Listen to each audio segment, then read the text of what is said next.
Bueno, pues son 346,000 millones de pesos que pierde Petróleos Mexicanos durante 2019. 346,000.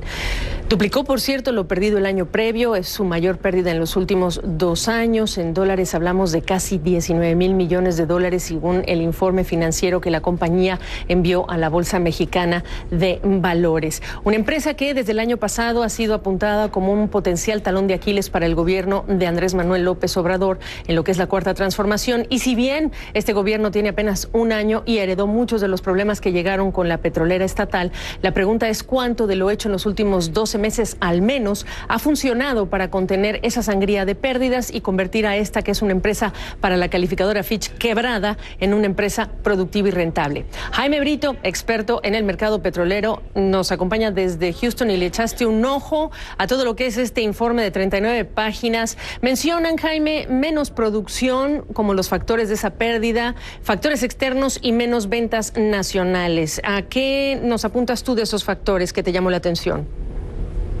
Hola, gracias como siempre por darme la oportunidad de participar en estos temas tan relevantes. Como comentabas, cada presidencia en México tiene este gran reto de lidiar con esta gran entidad tan importante para el país como es Pemex, y ya Pemex ya venía con bastantes problemas. Y particularmente de los 3 elementos que mencionas, yo resaltaría mucho el tercero, el que tiene que ver con una menor cantidad de volumen vendido domésticamente de refinados, es decir, los mexicanos compraron menos gasolina y se vendió menos diésel en el país en el último año. Y esto es bastante preocupante desde mi punto de vista porque la venta de diésel está siempre directamente ligada a la actividad económica.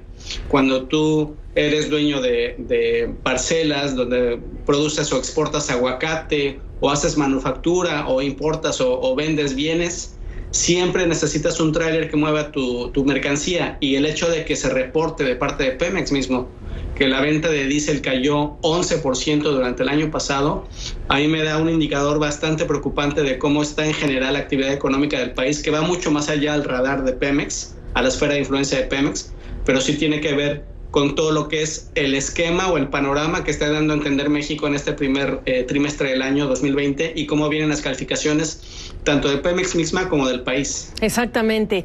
La estrategia para apuntalar a Pemex desde el año pasado para que produzca más, pero también con un muy marcado enfoque en la refinación, en la construcción de la refinería Dos Bocas. Háblanos de cuánto estos son aciertos o desaciertos. Sí, es un tema bastante complicado que se lleva más allá de un minuto, pero ciertamente las últimas administraciones, al menos las últimas 4 administraciones, han puesto demasiado dinero en el área de exploración y producción de Pemex, lo que es la producción petrolera, y siempre se ha dedicado una mínima cantidad al área de refinación. Esta administración ha puesto atención en construir esta nueva refinería, este concepto para la refinería de Tabasco, pero también las refinerías existentes requieren mucho dinero, requieren mucha inversión y sinceramente requieren petróleo que no tiene México.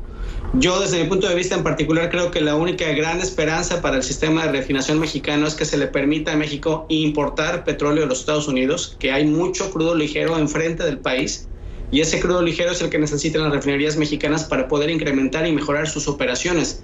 Eso le daría mucho más flexibilidad al rol de Pemex como productor de refinados en México. La idea de la refinería en todo este contexto de las calificaciones internacionales, del ambiente, de la demanda, de la cantidad de refinación que hay tan cerca del país de parte de Estados Unidos, creo que da mucho que discutir, y desde mi punto de vista ese dinero que se pretende invertir para una nueva refinería podría ser utilizado en otras áreas de Pemex o en otras partes del país, en otros sectores. Con mejores resultados. Ahora, se puso en puntos suspensivos las asociaciones público-privadas y esa fue un primer golpe, por supuesto, a lo que es esa intención de acercar inversionistas. Pero al mismo tiempo, ¿se puede hablar de la capacidad de invitar a los privados a participar cuando está una disputa presente entre Pemex y una compañía de nombre Talos por el yacimiento Zama? Este es el otro gran punto tan importante que hay que definir de aquí al resto del año y que en mi punto de vista va a incidir muchísimo en cómo vienen las calificaciones tanto de Pemex como del país. ¿Cuál es el mensaje que la presente administración está dando a la inversión privada?